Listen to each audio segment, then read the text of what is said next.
So here's the thing. I'm a bit of a dirty, dirty whore. Oh, God! from Mass Effect. Report to the ship as soon as possible. We're paying, okay? I'm aware that Andromeda was a bomb and that Mass Effect 3's ending ruined the whole trilogy for people. But, apparently, whoever's the judge for the GDC Narrative Review Contest is open-minded about it. Because my essay in defense of the endings won gold.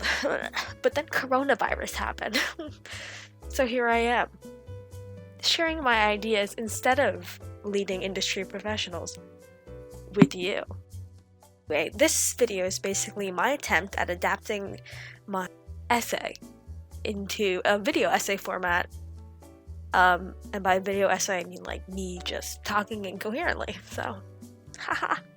Basically, what my essay was about thematically is that if you didn't like the endings to Mass Effect 3, you're a racist? Just kidding, of course. To give context to my personal play experience, I actually played the entire trilogy in succession back-to-back over one summer in 2015. So I was 15, and I was playing the ending after they had already released the DLC to fix everything. And so my 15-year-old pea-brain at the time was like, oh my gosh, these endings are so profound. And you know what's funny is that I still think that. So much so that I wrote an essay about it.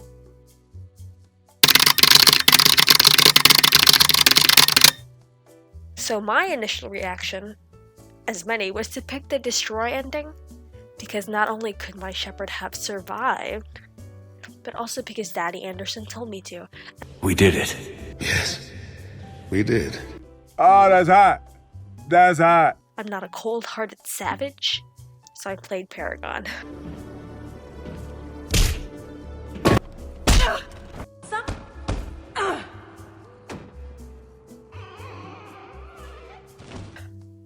Really though, getting into the essay, the main theme involves something called interculturalism, which is defined simply as an exchange of ideas between multiple parties. Exchange is what is emphasized here, as all parties must contribute back and forth, because any one party taking more than another party would be defined as appropriation, not interculturalism. Who cares, you may be saying? The thing is that Mass Effect, the entire thing, the entire trilogy, was about interculturalism. That was the main theme that was really being juggled by basically every interaction you had. The Paragon and Renegade archetypes, also known as open-minded versus human-centric in many cases, is completely dependent on a player's willingness to accept interculturalism. Supporting human-first causes such as the Terraformer Party in Mass Effect 1 or even Cerberus in Mass Effect 2 and 3 coincides with Renegade choices. Thus, Renegade would be human-first, racist. Heck, even agreeing with the xenophobe queen herself, Ashley Williams, is a great example of how the Renegade choice is basically just saying that you hate all other species that aren't human. I'm concerned about the aliens. I'm not sure I'd call the Council races allies. A pessimist is what an optimist calls a realist. Look, if you're fighting a bear and the only way for you to survive is to sick your dog on it and run, you'll do it. As much as you love your dog, it isn't human. All of these pretty directly racist and thus assumedly dastardly choices are clearly viewed by BioWare to be negative. And they also happen to be directly in contrast with the themes of interculturalism. It's hard to accept interculturalism and still be racist. Actually, the Renegade choices aren't evil or racist. They're just like Shepard being strong-willed. And I'm going to argue that in most dialogue options, you're right that that's just Shepard being a jerk, but he's still a hero, right? But in other larger choice instances, it's pretty much picking genocide, usually, like the Rachni or the Krogan. And I'm gonna say, call me out if I'm wrong on this one, that genocide is pretty evil. That's not very intercultural of you, Shepard. let's talk about some serious specific examples of BioWare saying, hey idiot, be less racist. For one, let's talk about the entire reproductive system of the Asari. How it works basically is that they use mind melds with anyone from any species, as long as they have pretty much like a functioning mind, and they use that as a sort of randomizer for their own DNA in their offspring. And here's the thing. Modern Asari hate dumb hoes who mate with other Asaris. Union with our own kind is no longer common, not for the purposes of reproduction. Most Asari believe it weakens our species. Asari daughters inherit racial traits from the father species. If both parents are Asari, then nothing has been gained. They're like, girl, monogendered girl, why would you regress? The species like that, girl, you trying to inbreed and make a whole Ardog Yakshi? Are you crazy? And I just wish white people thought like that too. Not to get political. What BioWare's trying to say is that Asari, who are the most advanced species in the galaxy, are also the only ones that rely directly on interculturalism for their breeding. Coincidence? I think not. But what about the Prothean beacon they were hiding on their planet that had all that secret technology that explains how advanced they were? Listen, the facts is that we don't know what was in that Prothean beacon other than advanced technology and information. And for all we know, that advanced technology and information could have just been them saying, have babies with foreigners. The fact that we do know with regards to the lore of the series is that the Asaris hate racism, and so does BioWare. No. Let's talk about the opposite situation in the narrative, which are the Krogan and Solarian. The Krogan are a warring people, built for war. Always talk about war. They just like war. How are they supposed to war with those nasty Solarian iguana-looking guys just wrecking their chances of reproduction with like this whole genophage? That's just crazy. The resolution to the Krogan genophage decision is a major point in the argument that BioWare loves interculturalism.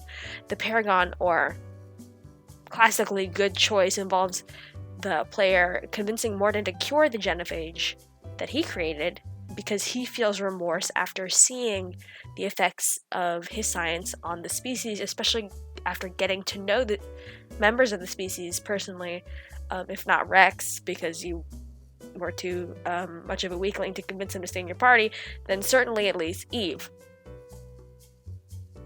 He feels it is his duty, and thus is willing to die to fix this grave mistake that he has directly caused in harming the Krogan people who he finally has gotten to know. What's the alternative to letting Morden ultimately sacrifice his life to cure the genophage?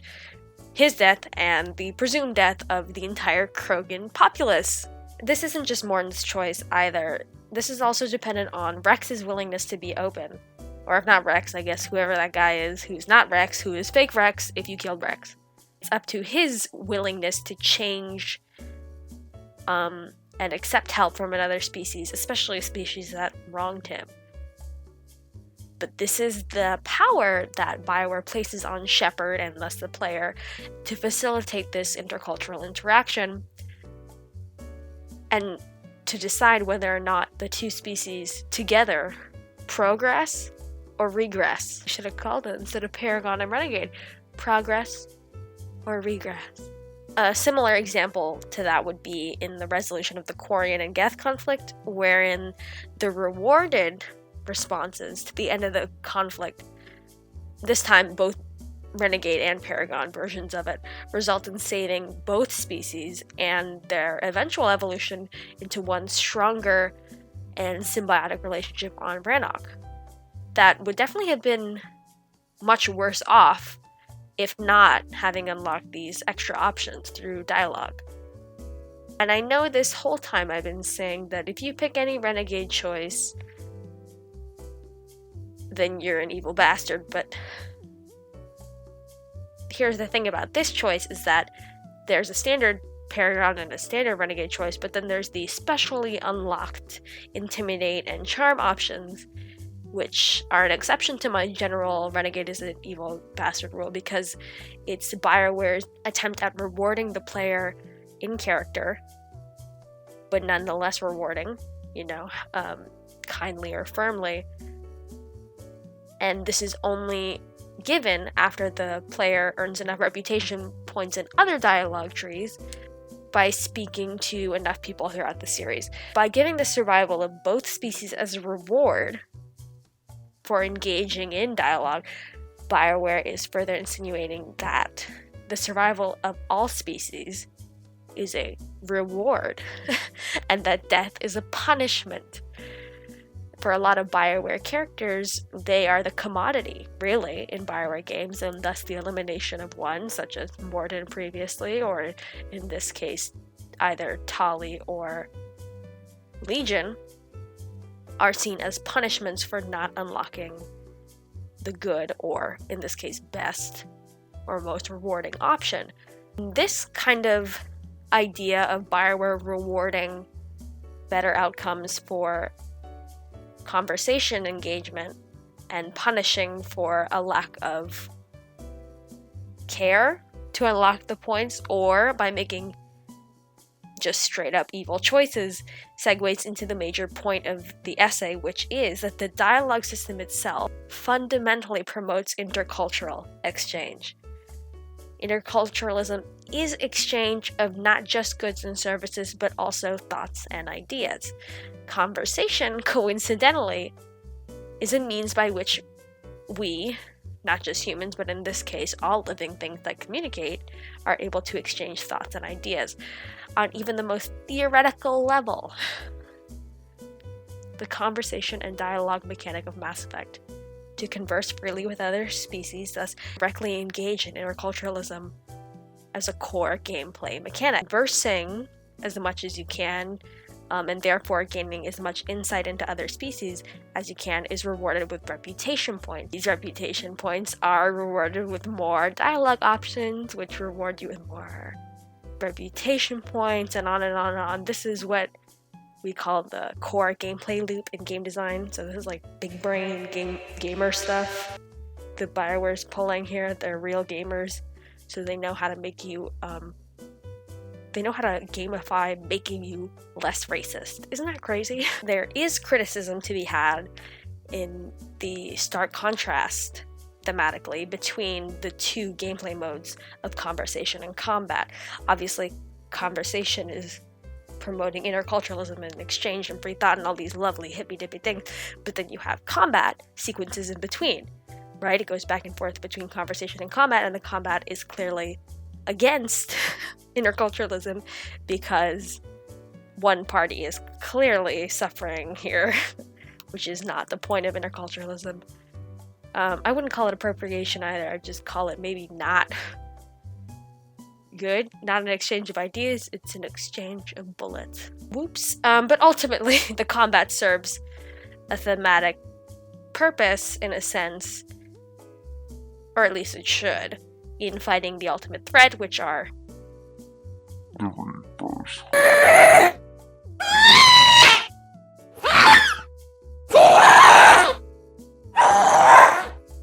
This brings us to our largest argument about Mass Effect being propaganda to convince people to be more intercultural and thus less racist. The Reapers. They're not as evil as they seem, at least conceptually. They are presented initially as one of the most frightening and formidable and mysterious enemies in all of gaming. People were so excited and afraid to see what the Reapers would become as the iterations of the trilogy came out. And some were left disappointed. But ultimately, I find the Reapers as an enemy to be a metaphor for the fear of the unknown, which is one of interculturalism's greatest inhibitors. If you fear something, you're not going to want to learn about it or exchange thoughts with it or do anything but probably, like, I don't know, shoot it. I'm in the ghetto. Ra-ta-ta-ta. But upon learning more about the Reapers, the fear becomes lessened to the point where you're having a one-on-one conversation with their freaking hive mind or something.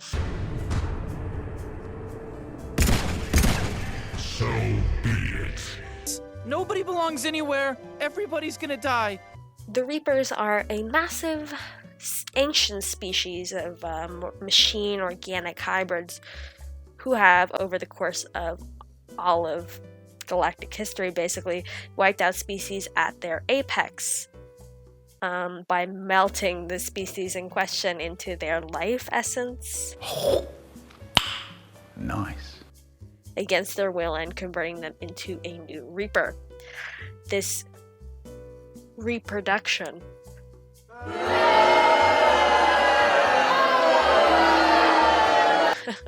process is, on a micro level, clearly destructive and harmful to everyone but them.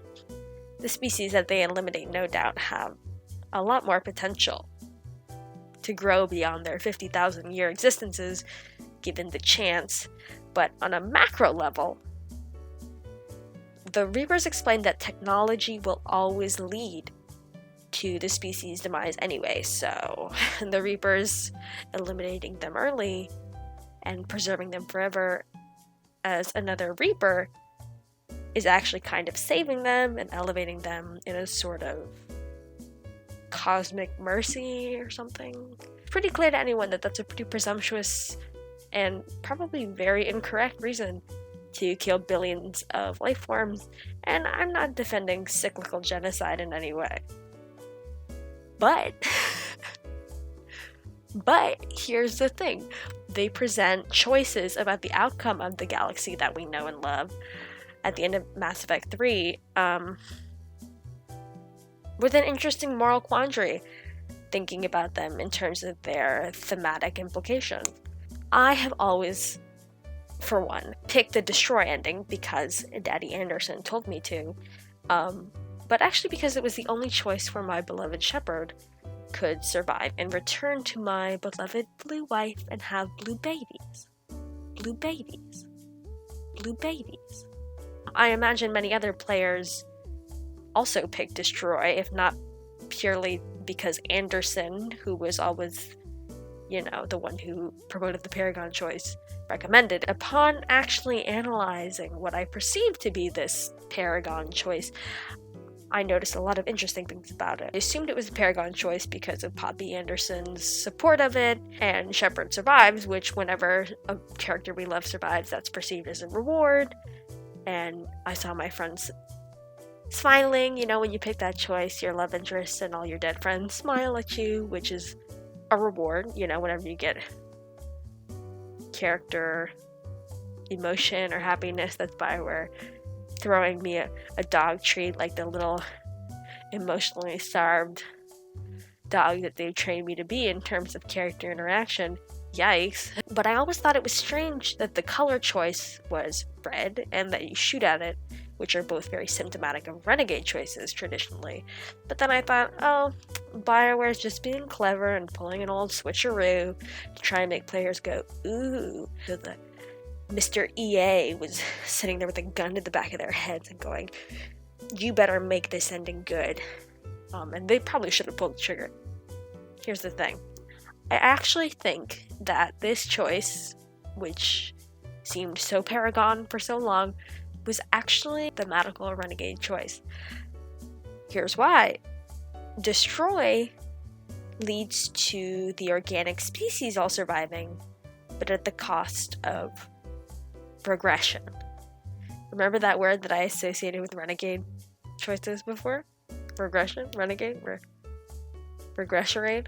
The organic species walk away with their lives, but at the cost of basically all of their technology, which they have lived alongside and depended on for hundreds or even thousands of years, depending on the species. Joker loses his girlfriend. The Quarians lose their support on Randock. Who knows if their suits even work, by the way? Did anybody ever ask this? Like, if all technology ceases to function, how do their suits still work? Does that mean they're dead too in the Volus? No, clearly not because of the extended cut, but still, it's like, these are things to consider, what kind of technology they lose and how many people are hurt or even killed by that. Basically, I'm saying the destroy ending destroys a lot of stuff. Fantastic! Right on target! Organics must work to recover and build and try and fix the mess for years and years to come, probably. And with no help, just hindrances, right? A lack of technology. But at least good old Shep is still alive. If you had enough galactic readiness points, isn't that worth it? Report to the ship as soon as possible. We're bang, okay? All those lives just gone, but at least we got Shep. Control, conversely, my always assumed renegade choice, I think is actually the Paragon. This is in spite of the fact that the traditionally renegade elusive man is the one who is ushering the control option. Mechanically, the choice is unlocked by more galactic readiness points than the first iteration, at least, of the destroy choice, and that's Bioware rewarding you, for real this time, with less death. They like to do that. They like to say, oh, here's our reward, people live. Gee, thanks. In this instance, not only do the organics survive, but their technology is intact, and the Reapers are now controlled by the Big Shep. So that's gotta be good, I guess, unless your Shepherd was kind of a jerk. No, no, no, no. But even then, that's gotta be better than just dying straight up. This means that the technology of the Reapers themselves are able to be utilized to rebuild and eventually evolve or progress galactic society. Now here's the thing, there's two more choices, right? Most of Mass Effect 3 has been binary now and completely omitted the previous available neutral option, probably to save money and time, because Mr. EA once again was holding that gun. But I'm gonna argue that the refusal choice, where you just shoot the kid, get it over with, is the actual neutral ending in this case, simply because your Shepherd is being truly, ultimately unopinionated either way, and decides it's better to just say, I'm not gonna make the choice, really, kid, it's up to you, and then everyone dies. And that's basically Bioware saying, screw you. Anyway, this is the worst ending, clearly. But that just leaves the final one, the mysterious one, and what I'm going to argue to be the biggest one.